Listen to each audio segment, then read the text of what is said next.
you all for being here. And I am, how do I put it? I am happy to be in your midst. I don't know the words to you. I can't, most times when I feel things deeply, I can't find the words. I can't find the words to like express myself. So I have such a feeling right now because I don't know, in life and experiences have actually taught me to take things one day at a time, because it's obvious that I am not from these parts, and my accent and my color, everything. So, but I am here, and I am part of everything, because I believe that everything is everything.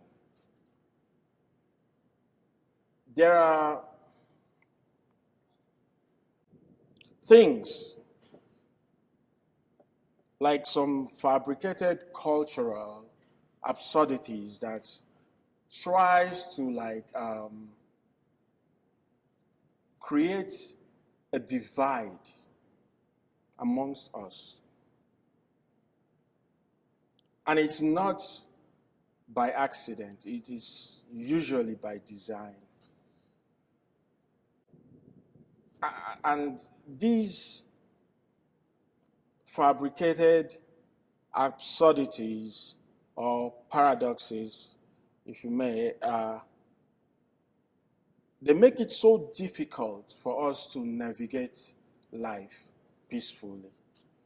So, in my own little way, this is how I tried, because one, I am a foreigner living in Canada. So, and I don't even have relatives or anyone here. For me to talk to someone, I have to FaceTime or make a call. Especially someone I love, I have to call them or, FaceTime them, which can be very difficult. And it is also an absurdity.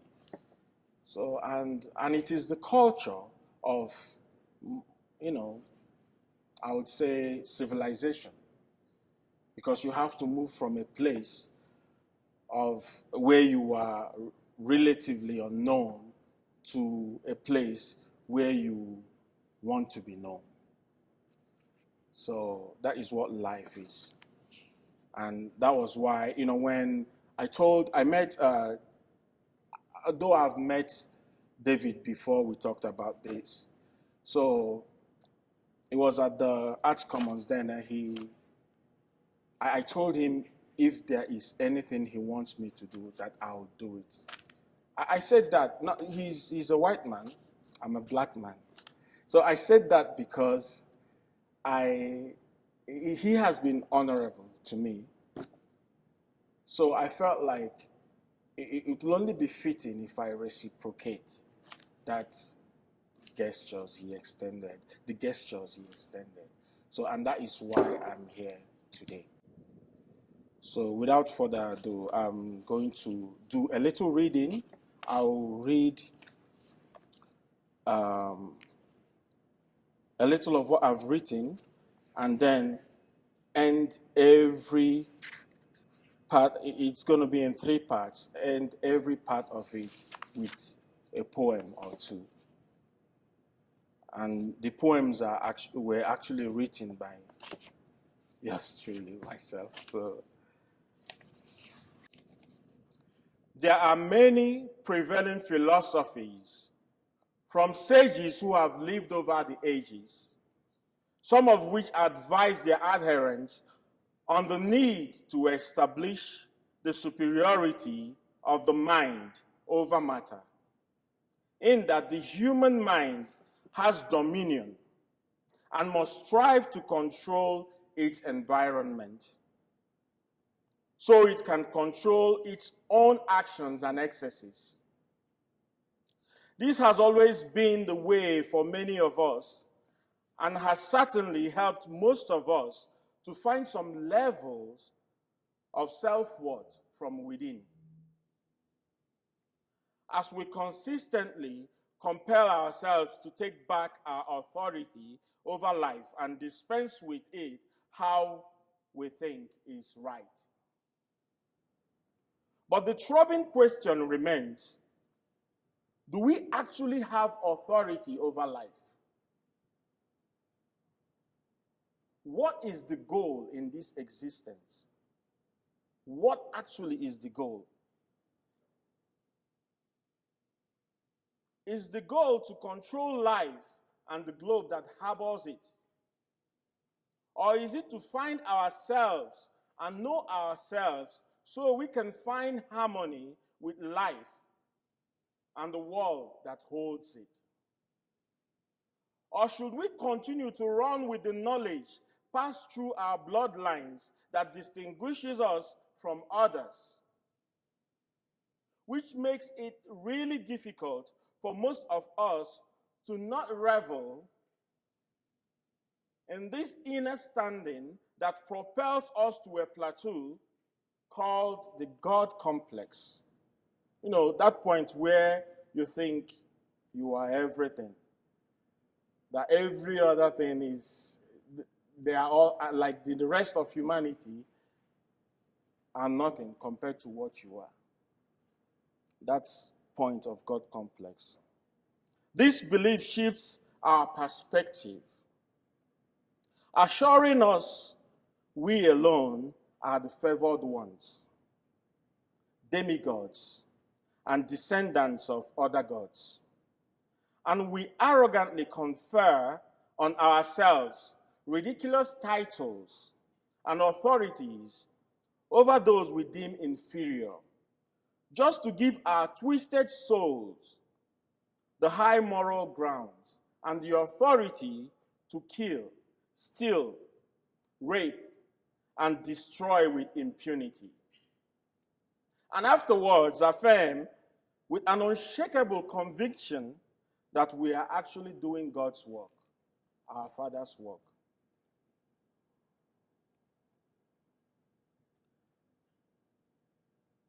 And this did not start with us, because in ancient times, the pharaohs, the god kings, and the emperors did it with the same conviction that they were gods. And to make sure of their belief, they introduced a system that will perpetuate their acts. The system called classism, of which racism, sectionalism, whatever, all the isms, whatever you call it, they are all an offshoot of classism. Because to the poor people, it is racism. Then to the higher-ups, it is classism. You don't have 10 billion, so you can't walk into this place. But to normal, average human beings, it's, he's black, or he's red, or he's white. We don't want colored people. We don't want white people. You know, that kind of a thing. So that is the division. And it's an absurdity. And it is fabricated, because it's not original.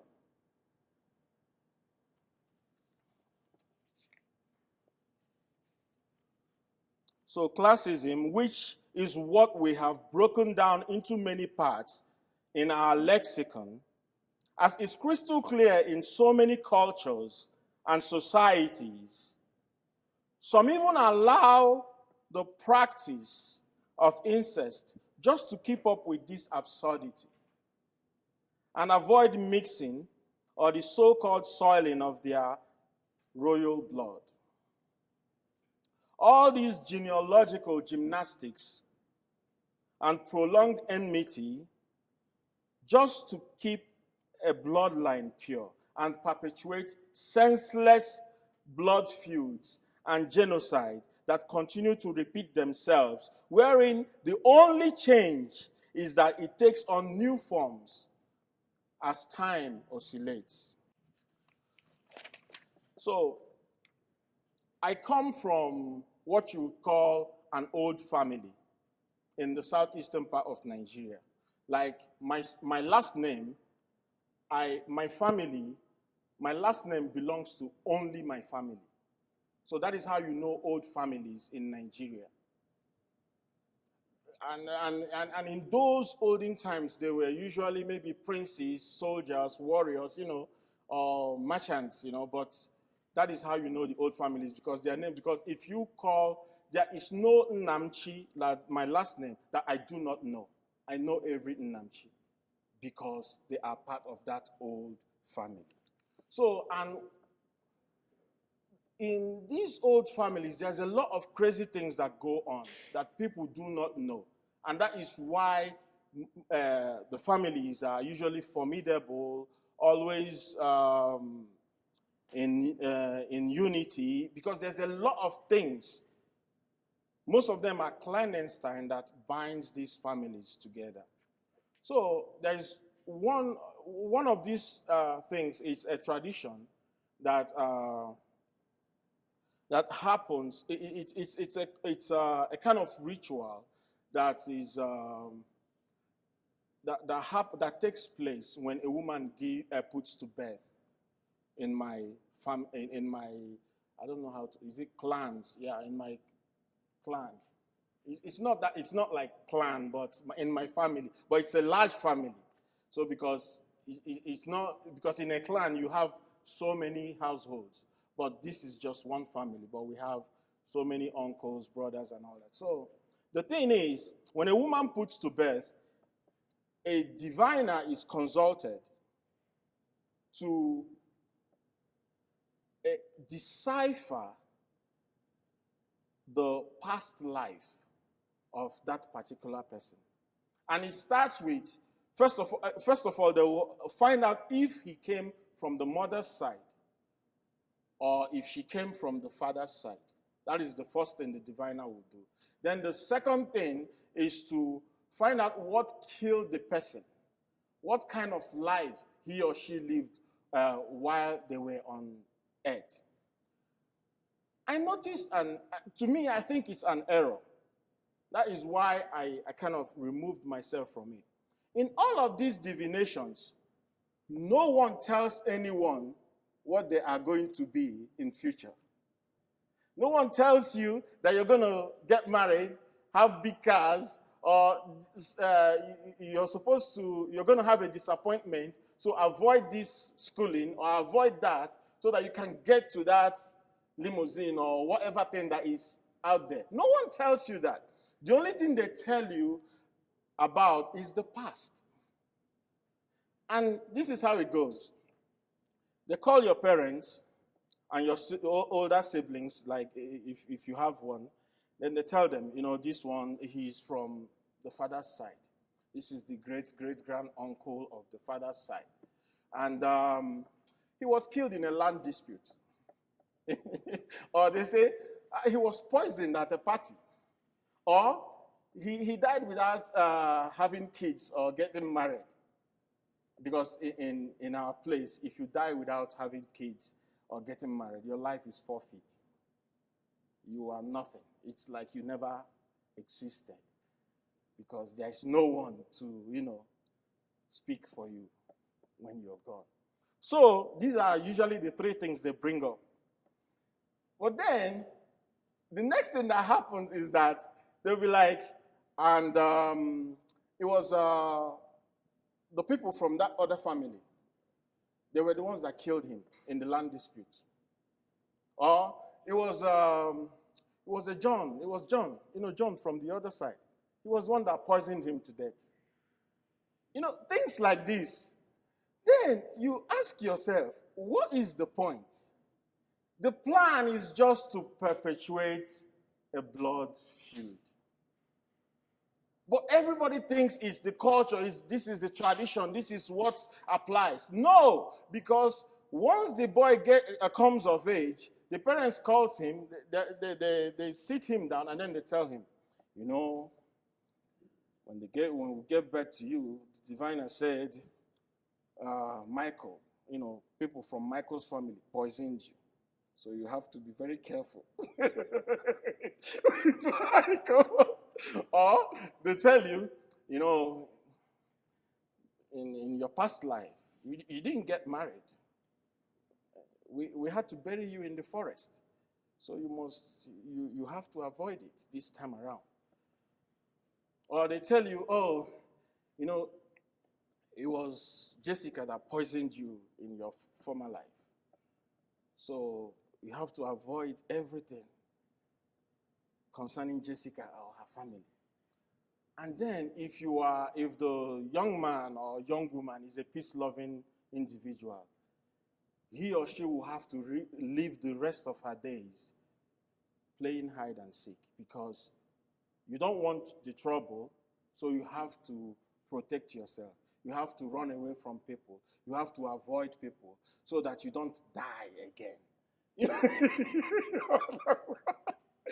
But then, if he's a trouble-loving fellow, what he will do is to plunge himself in all the dark arts or corners of this earth that he can get into just to protect himself, to get a talisman or whatever it's called to protect himself.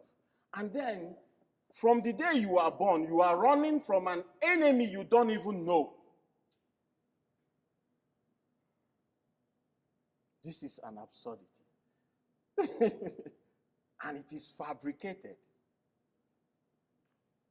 And I know things that are similar in nature are being practiced all over the world. Just like in 1984, when Joe Biden called the black Americans, he called them predators, that they are a menace. So many people ran with that narrative. But we all know that in every culture, there are bad eggs. Everybody cannot be a predator. Everybody cannot be that way. So we move on.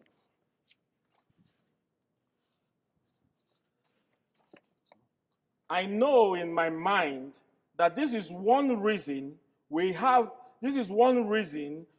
hordes of self-proclaimed leaders and gurus running around like kids in diapers, throwing tantrums and making wide claims of possessing reptilian, beastly, or alien blood in their veins, an old trick they employ to make them stand out from the rest of humanity.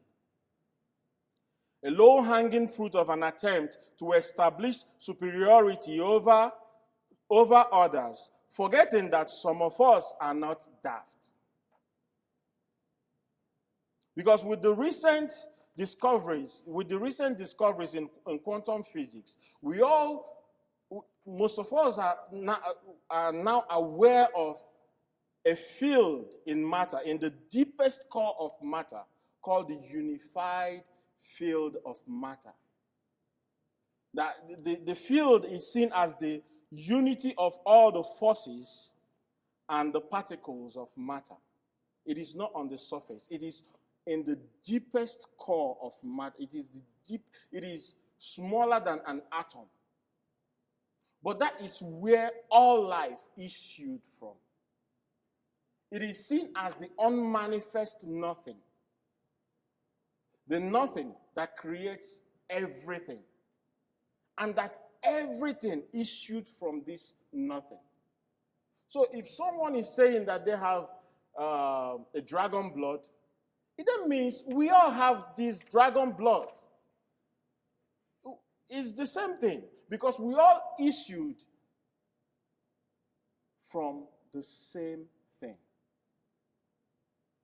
The only problem we have, or like the gulf between us and the truth, are these fabricated cultural paradoxes.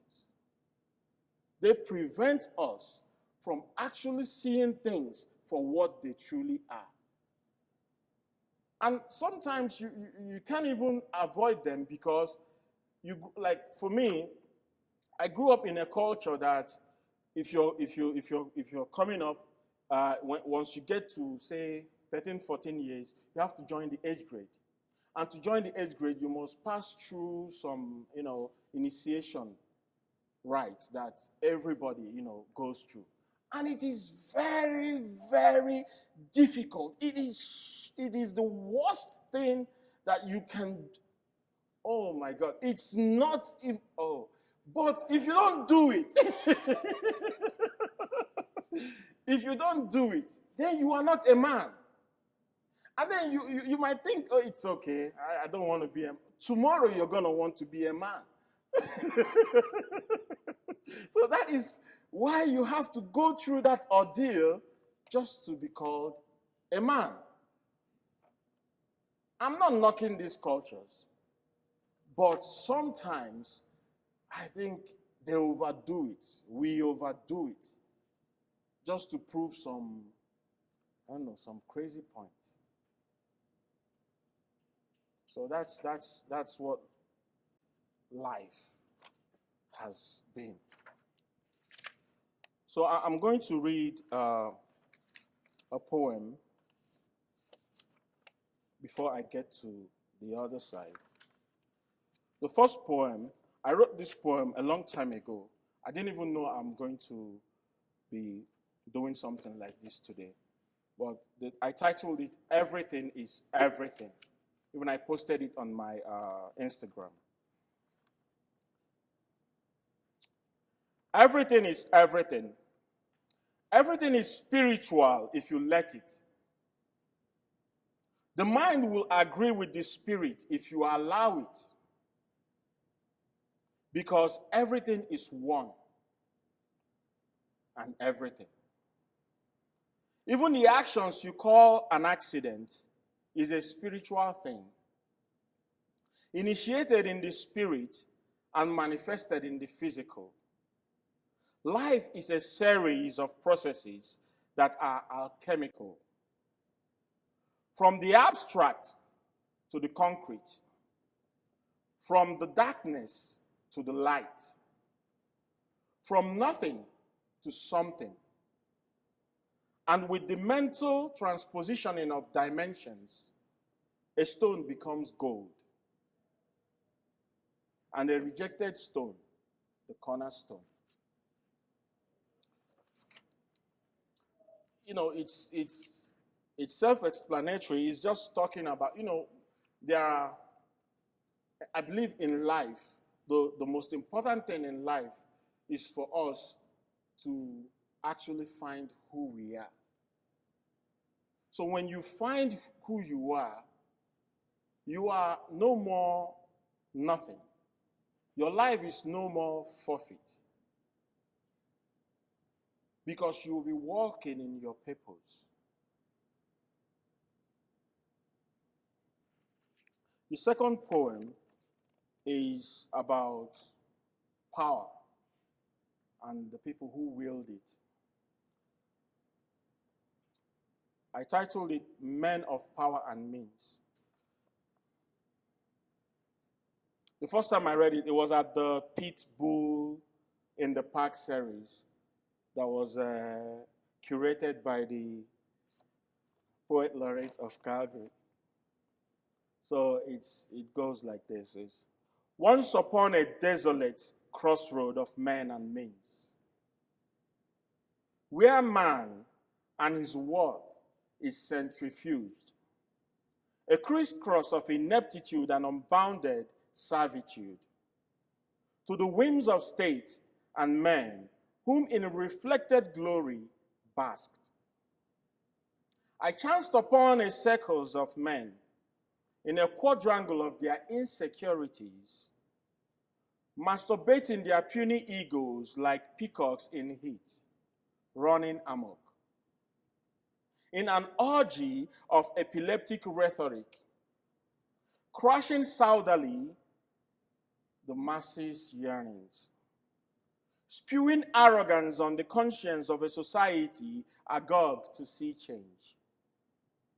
The weight of ill gains exerting its pressure on them as they stand askew in the corridors of power, bracing for a fall on white walls.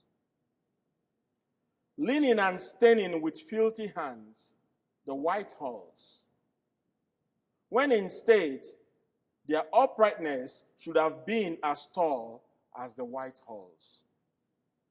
Unto power till this day they hold fast. Eyes red with greed, teeth clenched in spit, like rabid dogs, war ready in a dogfight. What Nietzsche said of monsters and the abyss have really come to live in the exploits of men, whom recite guile like mantras and habits, reliving it in series like pictures set in motion. Some trapped in the clutches of an envisioned adversity, others clasped in the clasp of impending economic calamity, caused by their constant reaching for low-hanging fruits. With every bite, they hold fast, teeth clenched like dogs in a fight, to ease the choking on their conscience.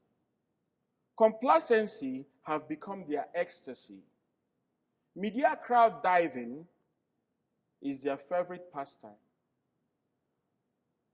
On the common denizens' tears and waves of misery, they surf. And into the valley of bliss, by the sunset's glow engulfed, they retire happily ever after, mocking the urchins that buttered their bread.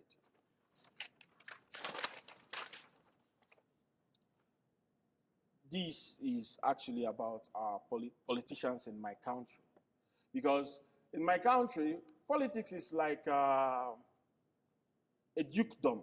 It's like a serfdom. You know, if you retire, you put your son in the same position, and your son puts his son in the same position. His son, you know, like it's a birthright. So this is what this is what applies in my country, and it's an absurdity.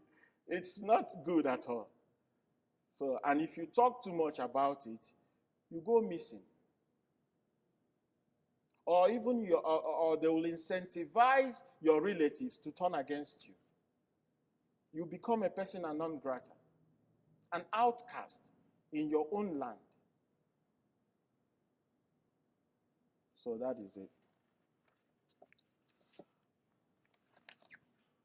So the second part is about myself. I come from a city in the southern part of Nigeria called Enugu, the coal city state.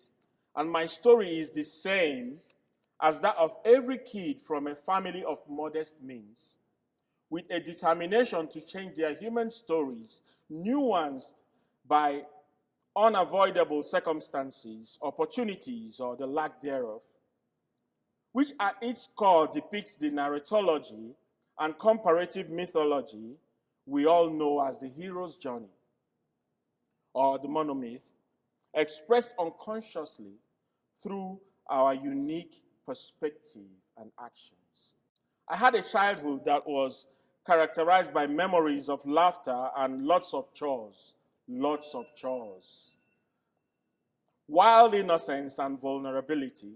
It was a special time because my parents were really strict, stricter than a drill sergeant in the Marine Corps, but they also worked most of the time. So this was a unique circumstance for us, the children, in that it gave us the discipline to identify and perform tasks according to their level of importance. So we can have the freedom to watch television later and also avoid our parents' rebuke. While my father was busy enforcing laws, because he was in law enforcement, enforcing laws to keep the citizenry in line, my mom, a trader, was busy haggling with customers and suppliers of her business for most of the day. While this unique situation helped me, especially, to learn faster at a young age, it also made it difficult for me to adjust while working with or under micromanagers. So, because in my home, my parents, they were like, I don't know I don't know any other parents that are stricter than mine. My dad is a drill sergeant. He will kill you. If you mess up, he will kill you before you bring that shame to. He tells each and every one of us, he said, before you bring this shame to me, I will kill you so that you won't bring this shame to me. So you have to be careful what you do under his regime, because that was what we called it, his regime, you know. So, but and then what he does is that before he goes to work, he gives everybody their tasks, what to do, tell you how to do it. He will show you how to do it. And then he will tell you this needs to be done by so time. So we found out a way to solve our problems without being monitored and still get the things done. I got used to it. And I believe that even when I was talking to Stefan, I felt maybe at some point you felt like I wasn't serious, that I wasn't going to come here because I didn't send any message. But to me, once the agreement is made, it is done. I will do it. I don't forget. It is done. I don't have to follow you, I don't have to follow up with anything unless it is serious. But as long as things are done the way it is supposed to be done, I don't have to talk to you. We don't have to talk about it. I will get it done. This is how I grew up. This is the kind of home I grew up in. But then I graduated and got a job in the bank. And then, there's always this zealous superior or supervisor who will always be breathing down your neck, trying to, find fault where there are none. So I couldn't take it. That was why I resigned, because it got to a point it was too much. It was stifling. And then you cannot complain to anyone because that is the system. That is how the system is set up. You have to wait on your superior hand and foot. And I don't know how to take such orders. It's not like I'm not loyal. I am. It's not like I'm not obedient. I am. But I cannot be worshiping a human being because I want to earn a pay. I don't do it. And this training came from my father. Because there's this quote he will always give you this quote. He said, I would die on my feet before I go down on my knees. Because my father is actually from a very well-to-do home. But he left his home because he got married outside what the family wanted. So he was distanced. Like they gave him, they kind of treated him specially. Let me put it that way. He was treated specially. So, but the kind of a person he is, he does not apologize for anything. So he continued that way, and he maintained that, I don't know, is it rivalry or enmity with his siblings and the dad till most of them are now dead. But it is because in his heart he believes that if he is doing what is right, that it is either you're with him or against him. That is what his belief is. And he believes in working hard. He works like I don't know a man that works harder than my father. He works hard. He's a hard worker. So if you like, sometimes I would want to judge him for his stubbornness. But when I look at other beautiful aspects of his life, because if you're talking about a man, he is a man. I don't know any man greater than my father, even though I don't agree with him. If you're talking about a man, he is a man. But then, he has this side to him that is so dogged, so stubborn, that you just can't, there is no way to get around it. So, as time went on, all I could do was to like understand him for who he is and take what I have been given. Oh, this is my father. Yeah, he's as strong as a bull and as stubborn as a goat. It's okay. But he's still my father.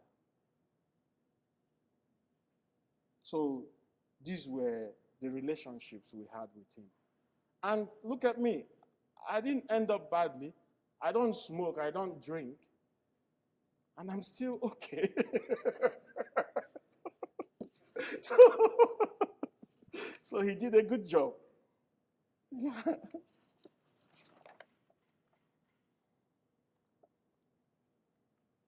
So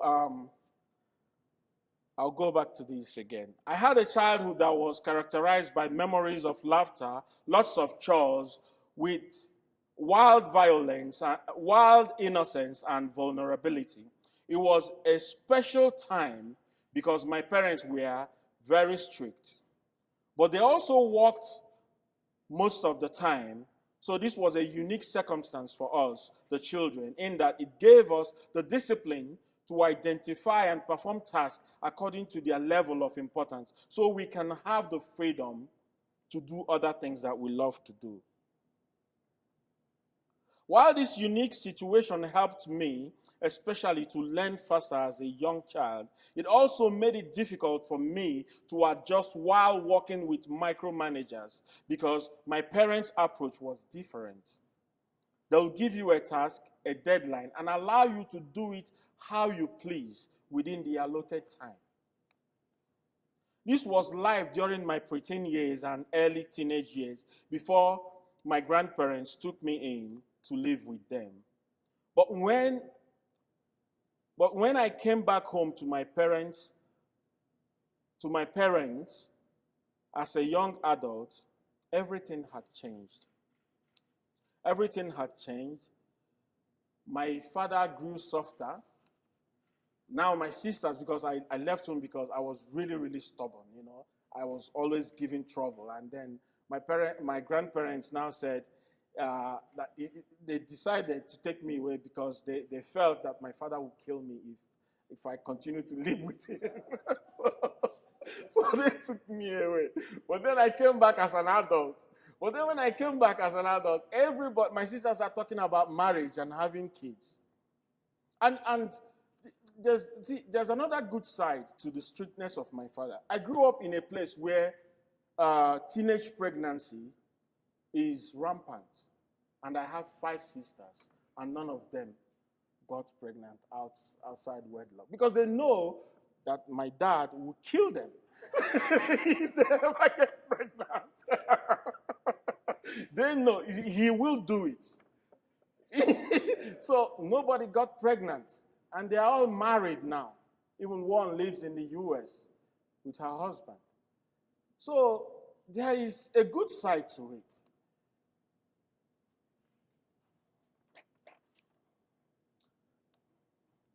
So my elder sisters were talking about marriage and having kids of their own. And I started butting heads again with my father. And no matter what I did or how I tried, we couldn't get along because I realized that life didn't have to be strict and regimented all the time. And this is what I always tell. I told him, I said, this is not a war front. This is a home. We cannot be preparing for a war that we're not fighting anytime soon. So I don't get this treatment, you know. And then he keeps saying, sometimes I wonder if you were actually mine. You know, things like that. It does, you know, but it's life. These are the things that happens, you know. And then we couldn't get along because life didn't have to be strict and regimented all the time. My mother became more religious and more quiet.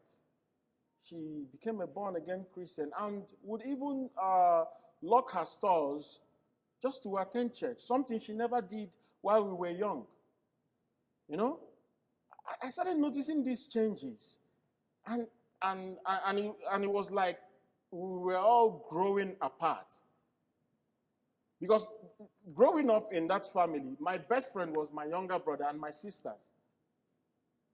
Because you are drilled and trained in such a way that you cannot trust someone who will not take a fall for you. That is how we were raised in our home. You can't trust anyone who cannot take a fall for you. So, who better to take a fall for you than your siblings? So, they were my best friends. But then when I came back after 7 years, I found out that things have changed. My sisters don't want to spend time with me anymore. They're talking about their boyfriends who were going to get married with them. My younger brother now has his own group, friends that he hangs out with, and he told me that it's awkward to be hanging out with me all the time. That was the word he used. That it's not cool. That I should go make friends. And I find it difficult to make friends because I keep to myself a lot. So I didn't understand it. And I also noticed a gulf between me and my younger brother, who has become the leader of his own pack of friends and thinks it is awkward to spend time with me.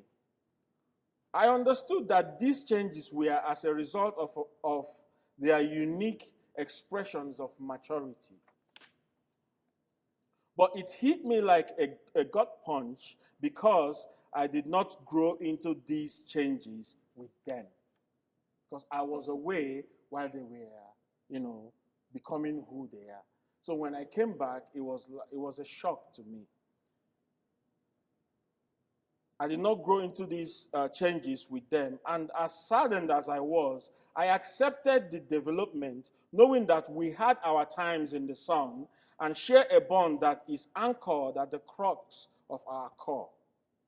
Because we are one. No matter what path or route we take in life, we are still one. The same people.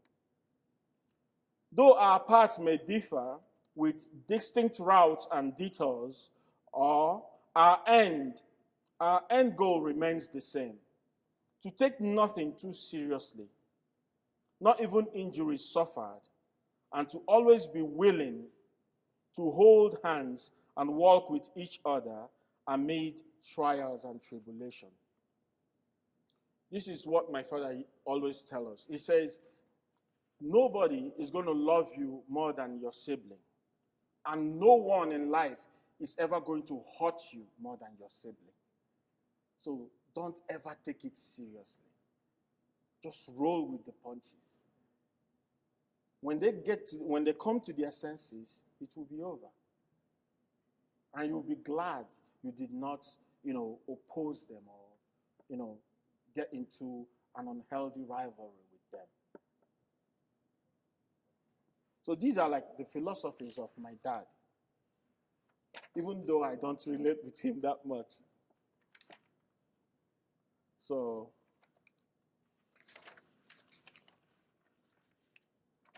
over the years, this understanding has become my conviction, my optical lens, and the foundational structure of my perspective on life. It has left me with the knowing that at the crux of all things, everything is the same. It has allowed me the knowledge to never place myself or my proclivities above any opportunity to achieve peace and progress.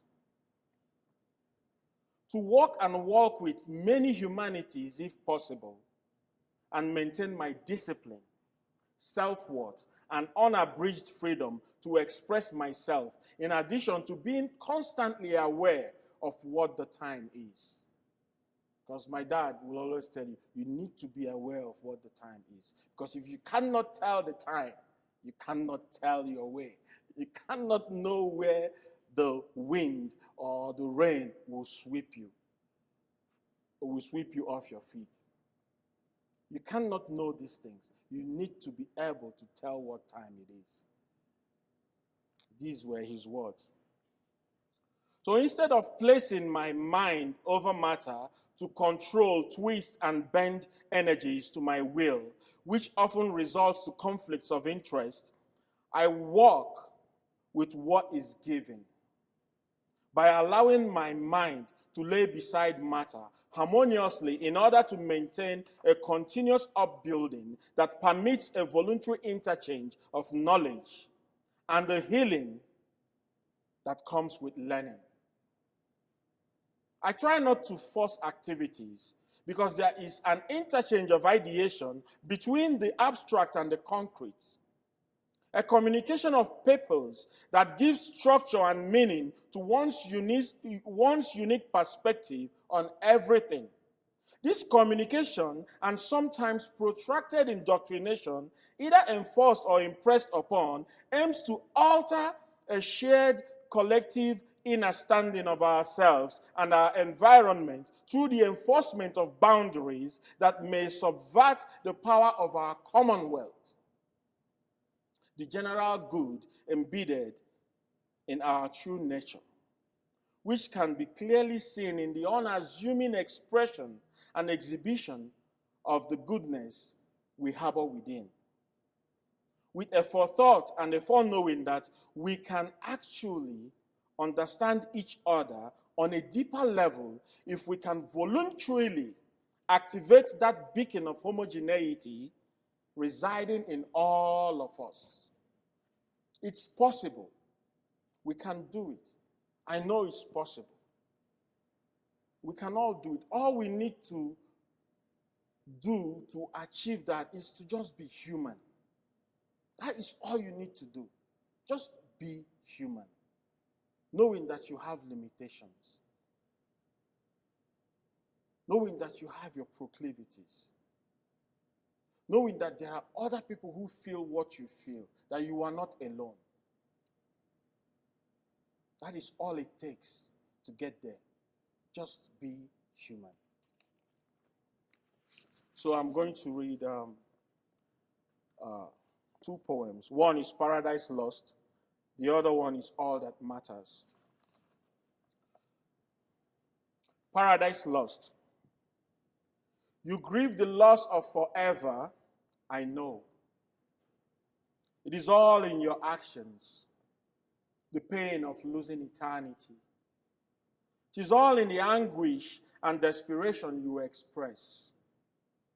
I know of the pain coated with the struggles of life because I feel it too.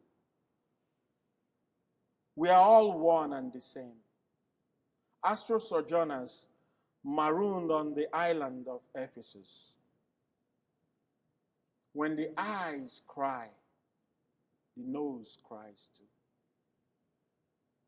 In a daily dirge, you lament your lost paradise, because the reels in your memories are severed and broken. You are left with nothing but fragments of films and slivers of a previous life floating like debris in the space of your subconscious. Snapshots of recollections crashing once in a while on the walls of your consciousness to release sparks of short-lived remembrances. And you rack your brain to piece together these torn images, scattered all over your piece, like shrapnels of munitions after an explosion. I feel it too, because you are not alone. All that matters. The longing unrelenting to do what's right. When prying eyes are not on sight. The ability to see through one's own fault. With oneself seen as more than a mirror's reflection. The courage to accept failures and flaws, no matter how steep the fall. The resilience to roll with the punches and remain in the fight, even if you didn't start it. The strength to not cower under any tower of victim mentality whenever the truth with somber eyes stares back at your face. The understanding of one's ugliness as shown in indiscreet actions, in understanding the magnitude of chaos to be endured in this life's pursuit to achieve beauty, knowing that nothing in life is guaranteed, that the world may take all upon a minute's linger or tarry, the conviction that you are here now and are never alone, the conclusion that your spirit ever is and breathes, reaching out in fellowship to that which is more significant than you, and wings ever unfolding, heart pulsating, with the ever-throbbing impulse to break free and fly away. It is all that matters. So that's it. Thank you very much.